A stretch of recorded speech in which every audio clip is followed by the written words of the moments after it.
14th of June. I'm going to have a quick look around the garden, how things are getting on. Nothing really bad, or everything's tickling along nicely. Considering the amount of heat we've had, it's been kind of a bit relentless, and had a couple of little downpours in between, but it has been dry, and some things are struggling. So there's a little bit that's changed. There's probably some. The celery's planted out now. From last time, I think I had some mustard and some rocket. Umpteen pickings of lettuce. I think I'm about to pick the fourth lot. So I thought I'd wait till the evening, because as I say, with it being so hot, I thought, well, I'll wait till the sun's down and I can pick the lettuce now and get it washed and in the fridge then, because it's forecast to be hot again tomorrow. So I thought I'll do a quick video before I pick everything, and you can see what it's like. Apart from that, everything seems to be doing all right. So I'll get the camera, I'll have a quick look round how everything is, and we shall go from there. Right, we'll start over here by the potatoes in tubs. These are the Duke Yorks, first earlies. Some swift down the bottom end. Seem to be doing all right. They got a bit hammered by the rain the other night, so the tops all collapsed. But obviously it's a bit of an idea I'm trying. I've got basically topsoil, a bit of green waste that's been supplied by Scrivens, just to basically keep the cost down, because compost being so dear. And we'll just see if they do okay. Then it's the way forward, really. Depending on what your budget is. But they seem to be doing okay. Probably got about another month left, maybe more, but we'll see. Watering, well, yeah, they do need a little bit of water, but nowhere near as much as the regular compost has been needing. The Swift over there, I think they're almost ready, to be honest. Probably another week or two and I might harvest them. For some reason, these two aren't so good. I think we were out the seed potatoes on my own from last year. There were some really tiny ones, so they were just kind of surplus. So I bunged them in and thought, see how we get on. The spring greens, I've not actually been in there since I think I went in once and weeded it, but I need to get in there and pick. You probably won't be able to make it out, but there's some spring onions at the back here that are sort of stuck in. I need to pick some of them. Carrots, the sweet candle, they're all doing okay. I've been sort of watering them now and then. I've got some of my mum's old petunias. I seed each year as well, so they're doing okay. I need to take I've got a strawberry bag in front. I need to take it off to try and get these bottom ones here to point out the other way. Lettuce, plenty of lettuce. I had a bit of an accident with the hoe the other week. I kind of caught that, chopped it off, but this goes to show how resilient they are. From the stalk, it's growing back. If I leave it, I'll get a crop. But I need to start removing some of this lettuce soon and making room for something else or a later crop. It gets to the point now where it's producing too much, so I can start taking some of them down. I can sort of put some dwarf French beans in, things like that, just to fill gaps. I'm looking at this thing. These are all my bell peppers under here. Obviously I've got some of the well, they're not little gems, they're pretty much on the last legs, but I'll grow them lettuce at the back there just for Kane and my tortoise, because he eats them. So I've been harvesting like every other one, but I've sown some more. I've got another 20 more sown, which I'll end up somewhere. And then we've got this bed here. So bear in mind, I've had 3 pickings already, so this is the 4th picking I'm going to do tonight. So it can get pretty intense, so you don't really need that many. If you don't eat lettuce a lot or have a pet tortoise, you could probably get away with a kind of a metre square, or maybe a 5 foot by 5 foot bed with some mixed lettuce. Favourite ones this year, well, I'd like them all, to be honest. This is the Grenoble red. That's kind of more green than red. It does have like little purple tinges on it, but it just seems greener than normal this year for some reason. Got one here called Saxo. This one here, it's not too bad. It's a flat leaf, so it can be a bit floppy. I like a bit of bite, a bit of crunch to them. Then we've got some there called New Red Fire. I like them because they're similar sort of texture to the Grenoble Reds. Then we've got Mazua, which is it's a great lettuce, nice and crunchy, and a bit more time consuming to pick. But like I say, it's just good to have a bit of a mixture. Then you're not just down to like one colour of lettuce. Little gems are okay. If I wanted to eat them, but like I said, I just grow them for my tortoise. And then over in this bed, it's pretty much Lola Rosso some of them azure. I can't remember what these other ones are called now. Some Cantus, I can't remember offhand. And then at the back there we've got green salad ball and red salad ball. Again, they're sort of a flat leaf variety. Better picked really small, really, because they can get a bit sort of loose. They're not like a crisp lettuce or anything, so they're great for sandwiches and stuff like that. But I personally prefer anything that's more of the Lola Rossa type. You know, that's got a bit of a crunch and a wrinkly leaf on it. So plenty of lettuce.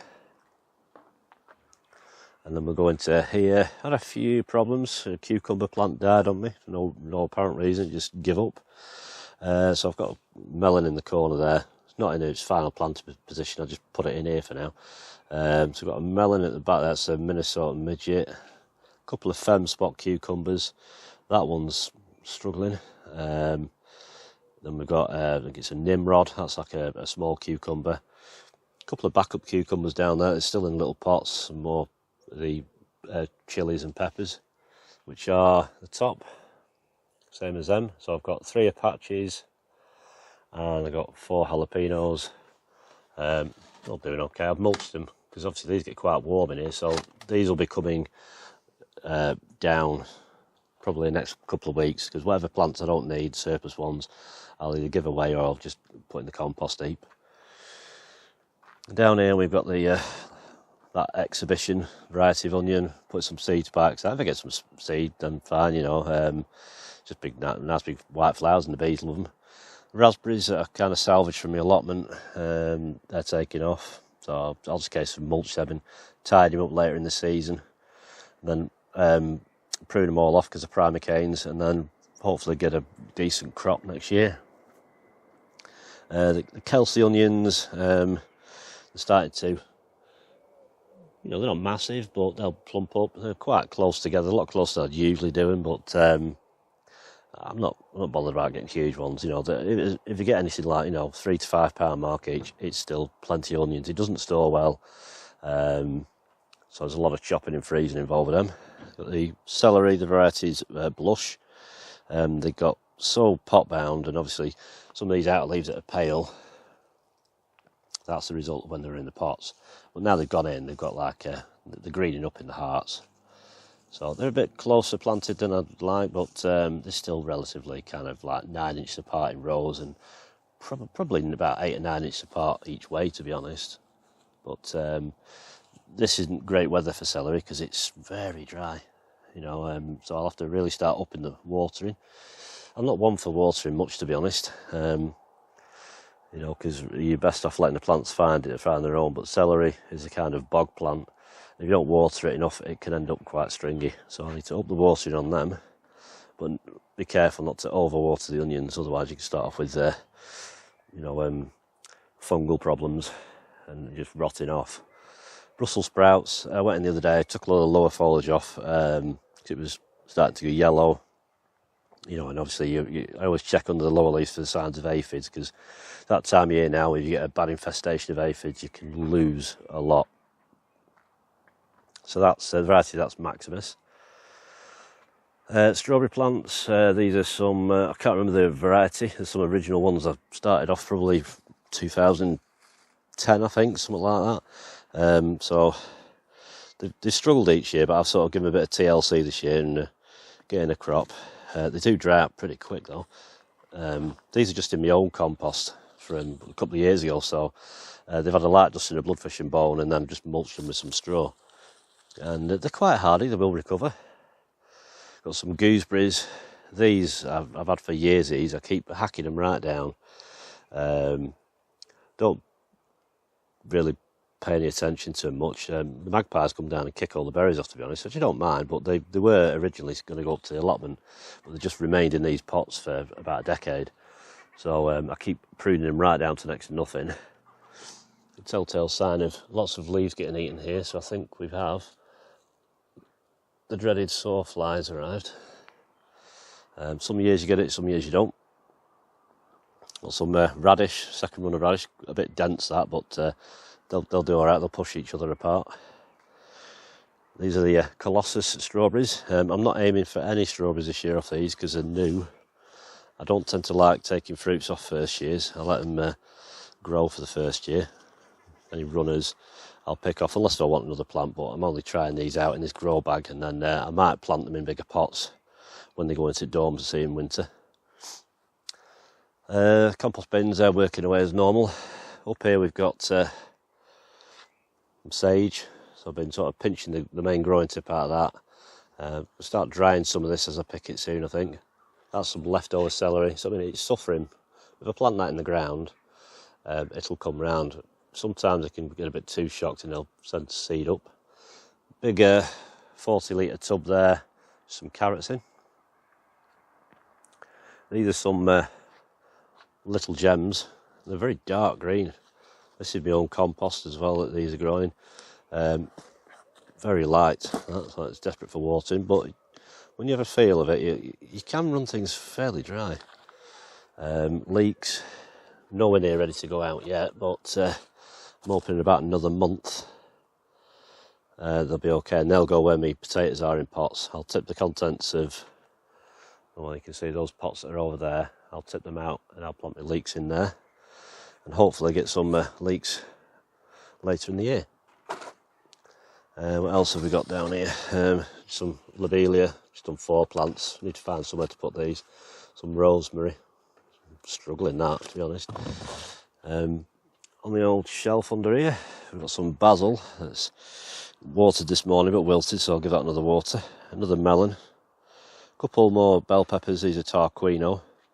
Them ones are called giant bell pepper, but they're from my own saved seed from last year then. So they're producing, I've picked some of the peppers off at this early stage to try and get the plant to put a bit more into foliage growth and get a bigger plant and more shoots, and then ultimately, hopefully, with a bit of luck, fingers crossed, I'll get more peppers.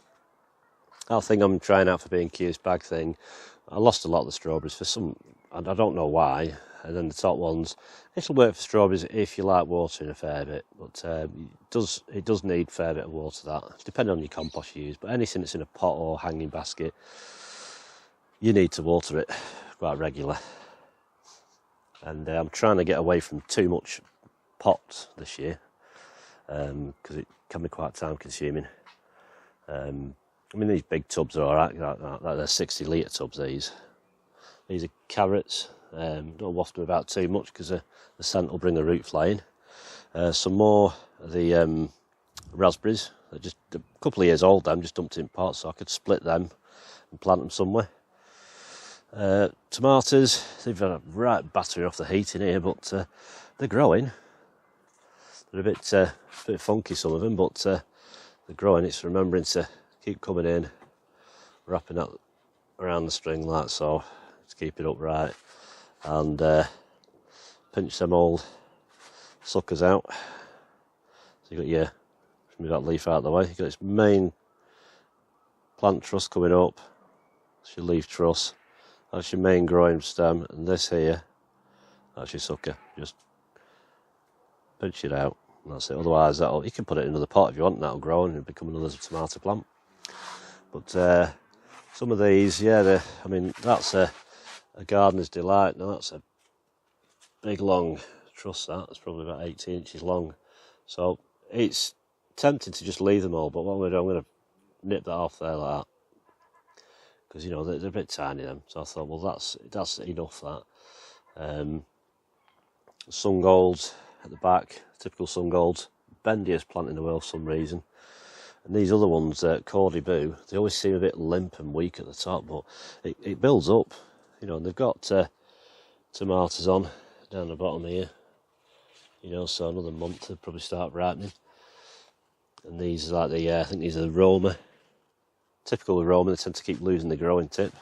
So I just let a side shoot grow, and it carries on from there. All the way down, they've got obviously Alicantes. There's a Tigerella. Not looking that great, to be honest, but it's just so hot in here in the heat of the day, and trying to keep them, they are moist. The beds are moist, so it's just leaves. People worry about it's all curling up, and it's just its defence mechanism to avoid the heat. And then when it gets taller, they just go normal like these. You know, once you get the first sort of trusses of fruit starting, like that, I start taking some of the lower foliage. That just encourages airflow. I tend to water through these, and I'll feed through these. So I tend to put probably about 40 litres of water, you know, through each, well, about 20 litres of water per bed, a couple of times a week, and then probably same again once a week through the top with feed. I've been sort of alternating feed between tomato feed and liquid seaweed. I bought some calcium feed as well, just to try and stave off the blossom emerald. You can use lime, you know, dolomite lime mixed with water and that, but I just bought some, because I'm using a lot of the chem pack stuff this year, fertilisers, so I thought, well, they do the calcium, so I'll add a bit of calcium. It's usually the San Marzano that gets the blossom emerald, you know, so we shall see how we get on, but it's like getting random suckers growing on leaf trusses. But, I mean, they're quite sturdy plants when they've got a good trunk on them. But they'll crop.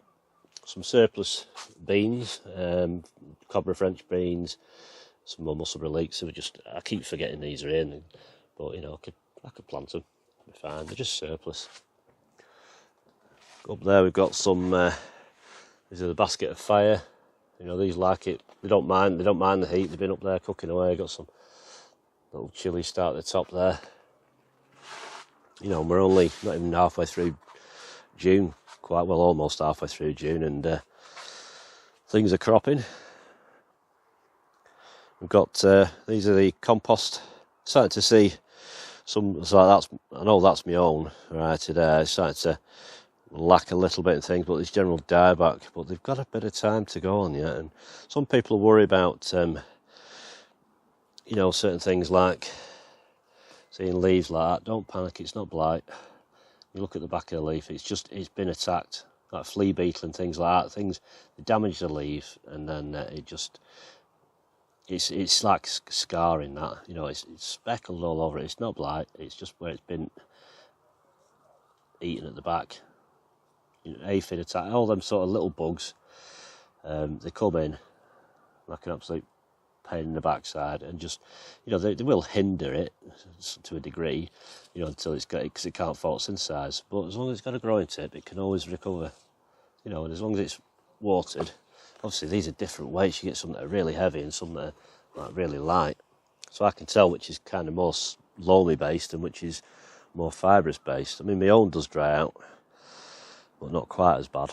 You know, there has been some that have horrendously dry now, but some of these are looking nice and healthy. And that's the green waste, that's topsoil. But the topsoil, I think it does have a small amount of compost mixed in it. The one I got from Scrivens. It's not just plain topsoil. I think it's got a small amount. I don't know what percentage. I'll have to have a word with Jack, who runs Scrivens, and find out what the mix is. But discount codes for any of the composts I'm using. If I can get a discount code, it'll be in the description below. And finally, down this bottom end, we've got some strawberries down here, which I'm not letting fruit. I'm picking them off. Got some. These are the I think it's Safari or Ferrari dwarf French beans. Great little gap fillers. You know, starting to get buds on. You get beans in a few weeks.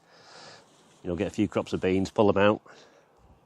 Just constantly keep sowing some. I'll show you Kane, he's ready for going back indoors now. He's sort of snugged up down there, which is a sign he's ready to go in to go to bed.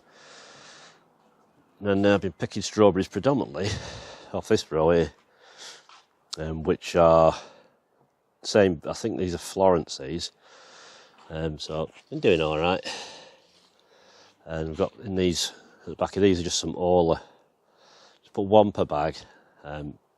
Mainly for next year's seed potatoes they are, but I'll see, because it's just my own compost again in them, and a bit of a mix of some surplus stuff that I'd left over in other bags, so it's bits and bobs of compost lobbed together, pretty much just for seed potatoes.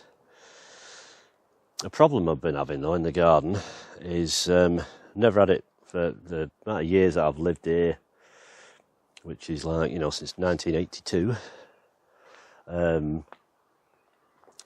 It's the slow sort of progression of mare's tail. Now it's a bit of a gardener's nightmare. There are plenty of pictures online for mare's tail. There are certain weed killers that can kill it, but obviously I've got a grazing animal, so I have to hand pick it out, which is very difficult to spot in there, but it's starting to progress from a neighbouring property that way. I think, you know, 2 or 3 down, and it's a prehistoric plant. It's persistent, so you'll never win. Just battle it out with it. The roots go that far down that you just can't keep on top of it, so you just sort of try and hinder it by getting rid of as many tops as you can. You can't use weed killer, you can hand pick it, regular mowings, but what I do on some of the sprigs that come up is I spray it with WD-40. Not heavily, just make sure you get the growing tip, but that usually kills that growing tip within a couple of days, because it's started to appear up the top of the garden now. But this is what, I don't know if you can see that, but that was sprayed 2 days ago with WD-40. You know, and it just the same as it here. So it's gonna become a problem, because it's gonna because the first sprig I noticed was coming up here. So it's gonna be a battle, but it's going to start appearing, and it's another nuisance that you have to deal with in the gardening world, but that's just the way it goes. But all in all, things have been, you know, tickling over okay. There's been no disasters, apart from the broccoli were a bit small at the plot, but you know, it has been really hot.